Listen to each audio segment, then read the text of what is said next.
Hello friends, কেমন আছো তোমরা সবাই? আজকে আরও একটি রেসিপি নিয়ে হাজির হলাম তোমাদের মাঝে।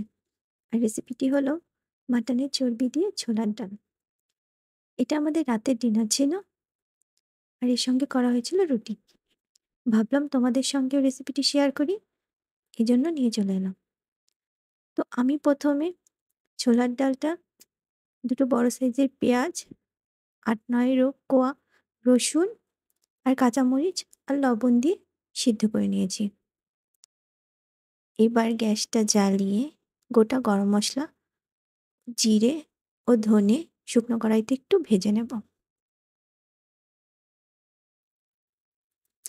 ভাজা হয়ে গেছে, ওগুলো গুঁড়ো করে নিতে হবে।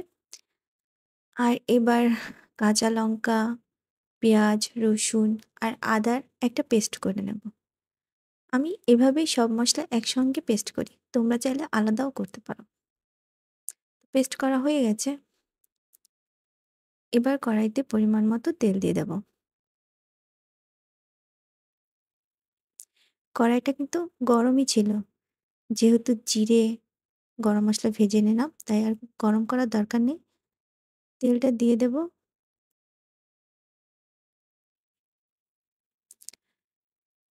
এবার এতে তেজপাতা, শুকনো লঙ্কা ও জিরে ফোড়ন দিয়ে দিতে হবে।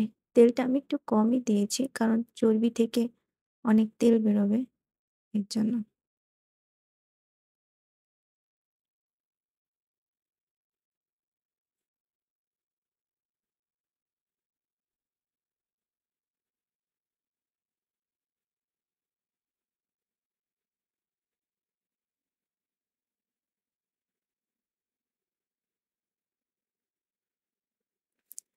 তোমরা এই ডালটা কে কিভাবে রান্না করো, কমেন্টে জানাতে পারো।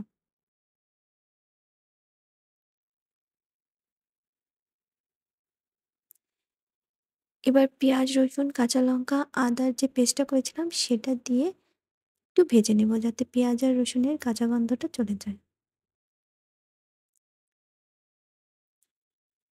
তো ভাজা হয়ে গেছে, এবার এর মধ্যে সামান্য জল দিয়ে এর মধ্যে পরিমাণ মতো লবণ, শুকনো লঙ্কার গুঁড়ো ও হলুদ দিয়ে ভালো করে কষিয়ে নেব।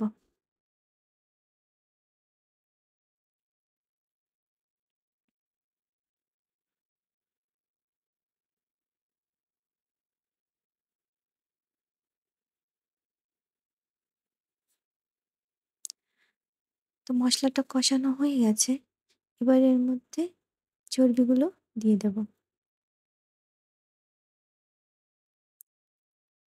এবার চর্বিগুলো মশলার সাথে ভালো করে কষিয়ে নেব।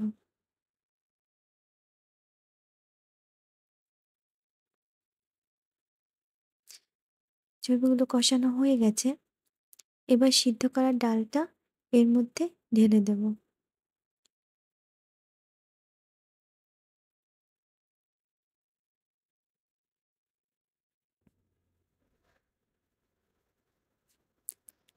এবার পরিমাণ মতো জল দিয়ে দেব।